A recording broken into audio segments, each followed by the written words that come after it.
Oh man, I'm so sick of this fucking conversation. But I get it, you gotta have it. But why is there no results?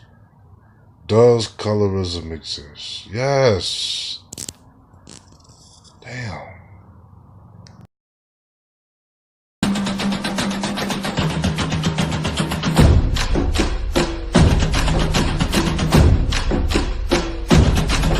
As obsessed as black people are, understandably, with racism, I think, unfortunately, because I hate it, we're just as obsessed with colorism. Okay. Sports is physical. Yeah. Basketball, football in particular, has been the domain of the field. Yeah. So field Negroes. Yeah.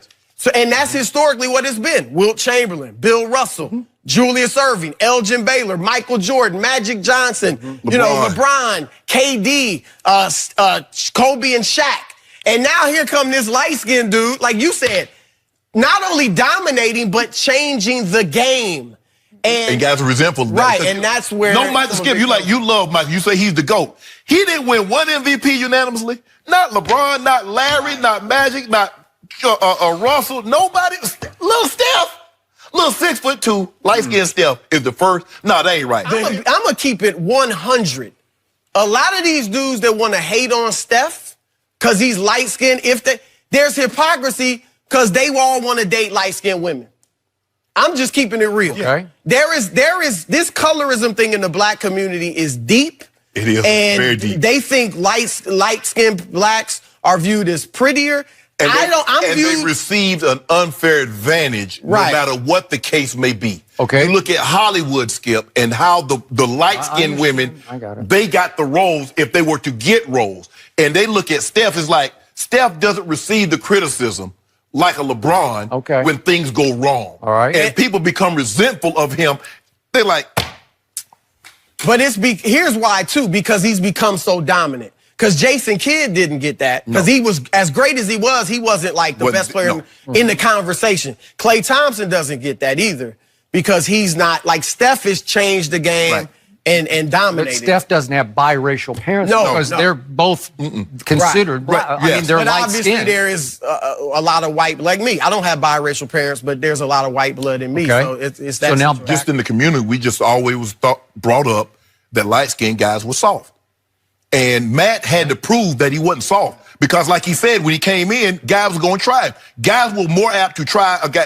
If you didn't know who I was, and I was the same size as Steph, and and I'm the complexion I am, if both of us walked in the room, they look at, oh, if we're going to jump, we're going to get one, it's going to be him. Because and I had one of my coaches in college said, don't go recruit light-skinned guys. Because they're not tough. Okay. That was our mindset. Would that include biracial kids? He didn't want light-skinned kids. Different? So they look like Chris Broussard. He was already thinking. And ultimately, most of the light-skinned guys are biracial. And the interesting, and this is where I brought up the dating the women. Look at college basketball today. Look at how many light-skinned dudes there are. We can even it's coming into the NBA. Ben Simmons, Blake Griffin, you know, on and on. Like college and I've talked to blacks. Biracial kids, right? But ultimately, that's what light-skinned blacks are. Jason Kidd, biracial, right? But now it is prominent. Is it not noticeable? And that is these Division I basketball players in the '80s hooked up with white women, and that's where these kids are coming from. And I'm not saying there's anything wrong with that, but that is what is happening, and don't like it at all. I mean, my wife is brown skinned. You know, I'm not into my mentality is black is black. Right. Because we've all faced common oppression, you know, of racism. So I hate it, but it is very prominent within the black community. FYI, y'all not making a comeback. Nope. Best backcourt ever. Drake rapping, Zach LaVine, Aaron Gordon, Duncan. You better hope Zion lives up to it. We got Zion. The light skin element that Draymond Green brought up, Max, Molly. Yeah. I love the fact that Draymond Green brought that up. Because what's not being explained is, first of all, I don't think Steph Curry is hated. Steph Curry, being an individual who is a star, didn't have to go through and doesn't have to go through the shrapnel of criticism, the minefield of cynicism and what have you that other superstars in this league historically have had to go through. Think about all that LeBron has been subjected to. That's not a knock on Steph Curry. That's not people going off on Steph Curry. It's people pointing out the inequity that exists because everybody should have to go through the same thing en route to superstardom. And Steph Curry didn't have to do that. Maybe it's because of his parents. Maybe it's because of the beautiful family. But there is no doubt that African Americans believe that light skin element definitely plays a role, because then we get into history and we think about what the dark skinned individuals in this country have had to endure, juxtaposed to people who were of a lighter hue. And the fact of the matter is those of a lighter hue historically have had to go through less. And because of it, they're able to say that to some degree that applies to Steph Curry. Jumbo, Shalom. Do love the tribe as well. I do appreciate you viewing this. Before I start, always praises to the Most High. I want to jump right into this.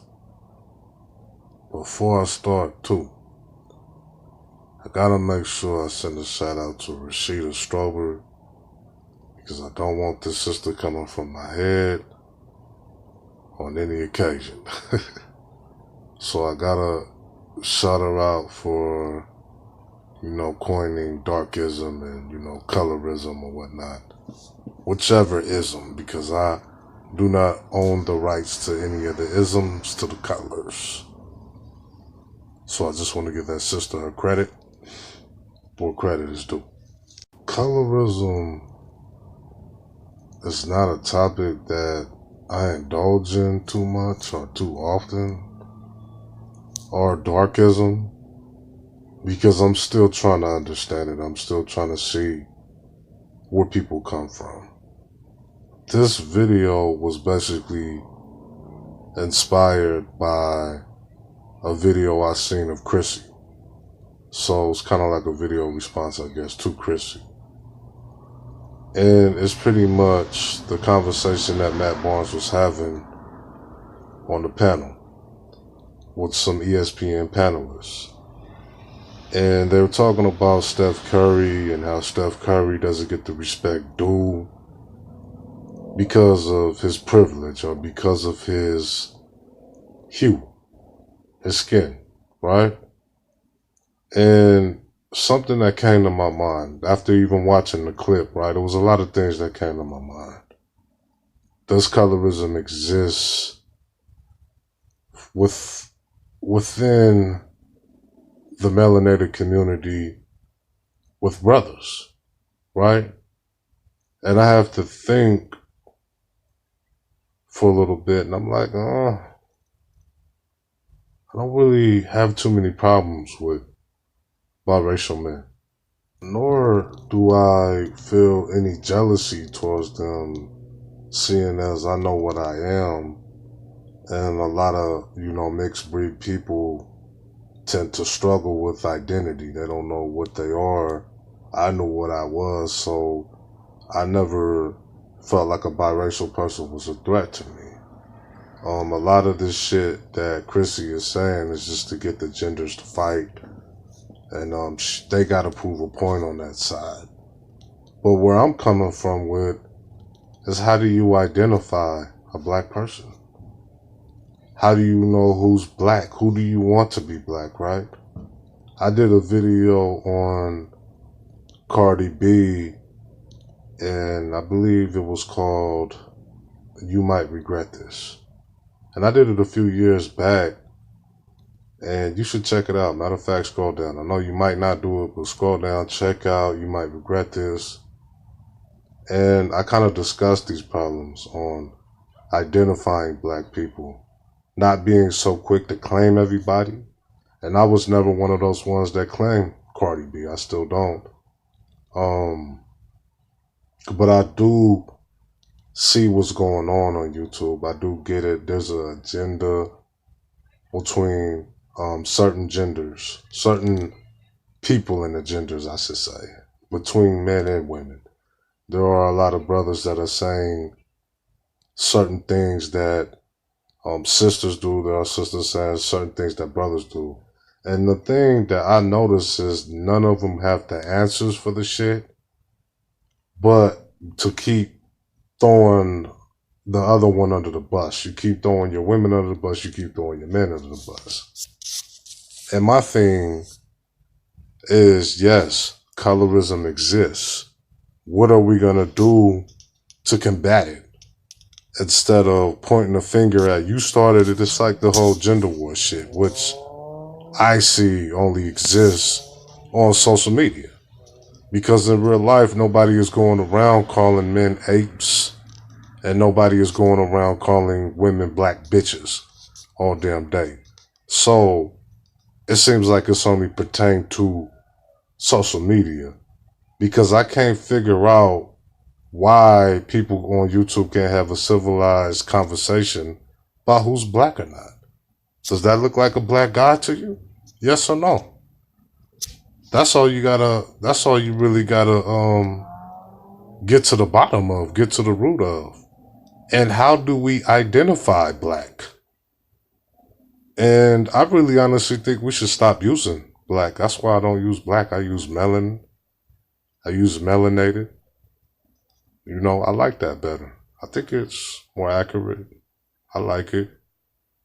Because at this point, it's like, man, we have a lot of white people that just want to be black. These people, to me, they look white. And they just want to use that little African blood they do have to be a part of the black culture and say, I'm black. So I honestly it's a copter going past. I honestly believe that we have to reconstruct black and what does it mean to a lot of people on here. Me personally, I've dated every shade of sister, yellow, brown, black, and I never uplifted one color over the other. And I said this in pretty much every past video. You should go check them out. And then the conversation of, does black men have it worse? Because if you watch that clip, that white guy in that clip kept saying biracial. The other little light-skinned dude kept saying light-skinned. The white dude kept saying biracial.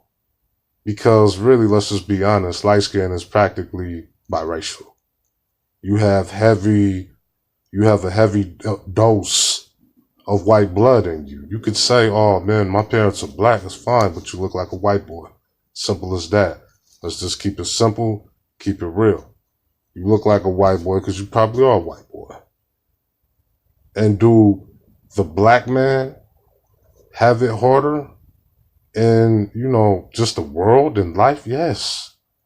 But so does the black woman, the melanated woman. She has it hard too.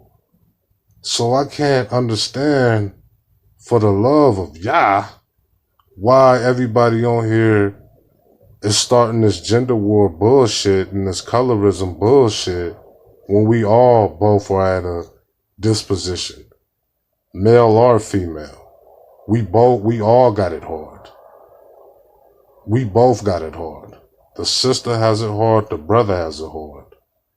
Let's see how we can make it less hard. Let's see how we can ease a lot of our pain and hurt. Because I know a lot of sisters feel like, oh, we don't appreciate the sister, but that's not necessarily true. There are a lot of brothers that appreciate sisters, black women.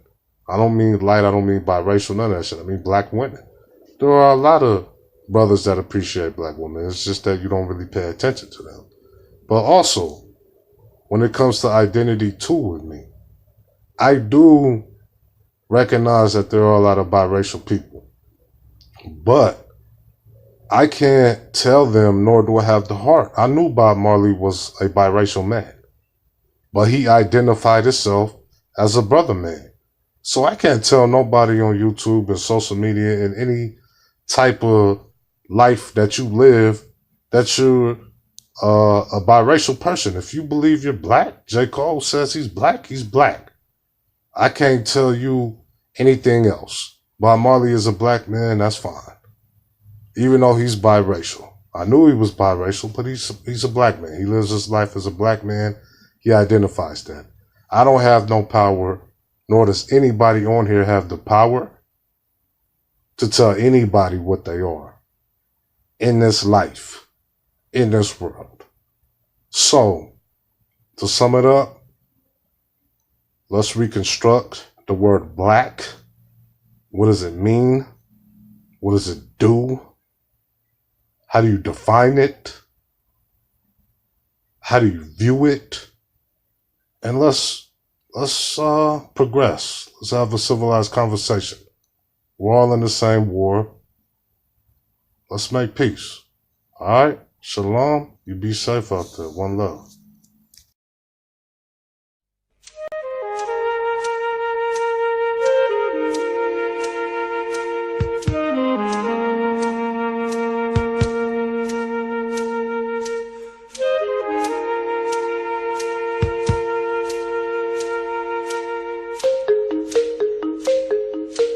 Thank